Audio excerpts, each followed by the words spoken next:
want to read you this story, The Circus Ship by Chris Van Dusen. The Circus Ship. 5 miles off the coast of Maine and slightly overdue, a circus ship was steaming south in a fog as thick as stew. On board were 15 animals who traveled to and fro. The next day it was Boston for another circus show. The captain, Mr. Carrington, was honest and sincere. He thought that they should drop the hook and wait for things to clear. But Mr. Payne, the circus boss, was terribly demanding. He stomped up to the helm where Captain Carrington was standing and screamed, "Don't stop, keep going, I've got a show to do. Just get me down to Boston town tomorrow, sir, by 2. Then crash, an awful bash. Things flew into the air. The ship had smashed into a ledge that no one knew was there. The shattered ship began to tip, then sank without a sound. The splashing, thrashing animals swam round and round and round. The captain said to Mr. Payne, "Pray tell, what shall we do?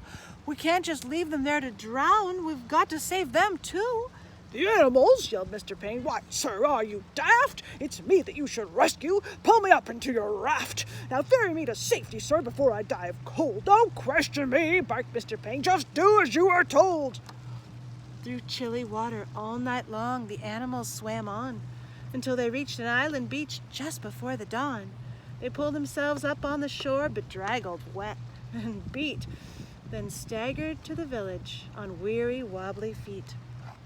The people in the neighborhood had just begun to rise, and when they saw those animals, they had to rub their eyes. They thought they saw an elephant, but wait, how could that be? And what's that little monkey doing in the cherry tree?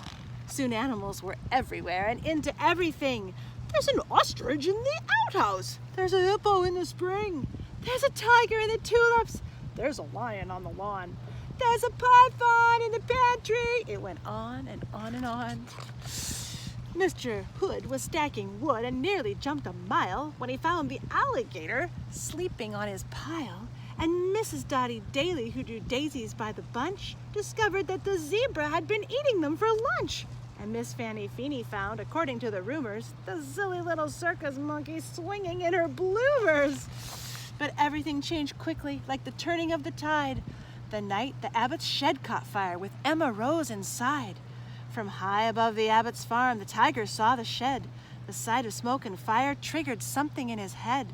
He'd jumped through flames 1,000 times back in his circus days, so he ran past all the people and he leapt into the blaze. Then everybody panicked. "Help, help, what can we do?" When from the raging fire, something big burst into view. It was the most amazing sight, and everybody froze when they saw that the tiger was saving little Emma Rose. The tiger's risky rescue changed everybody's mind. The animals weren't bothersome, the animals were kind, and so they lived together, side by side. They got along. It didn't seem like anything could possibly go wrong. Then Little Red, the messenger, came running with the word. Apparently a circus ship had sunk from what he'd heard. "The animals are from that boat. They swam in from the bay. The greedy owner wants them back. He'll be here any day." So the people called a meeting, and they quickly hatched a plan. No animal that came ashore would sail off with that man. The next day, at the crack of dawn, a ship was at the pier, and up the lane marched Mr. Payne, whose voice was loud and clear. "I'm the circus owner. My ship sank in the murk. I've come to find my animals and put them back to work."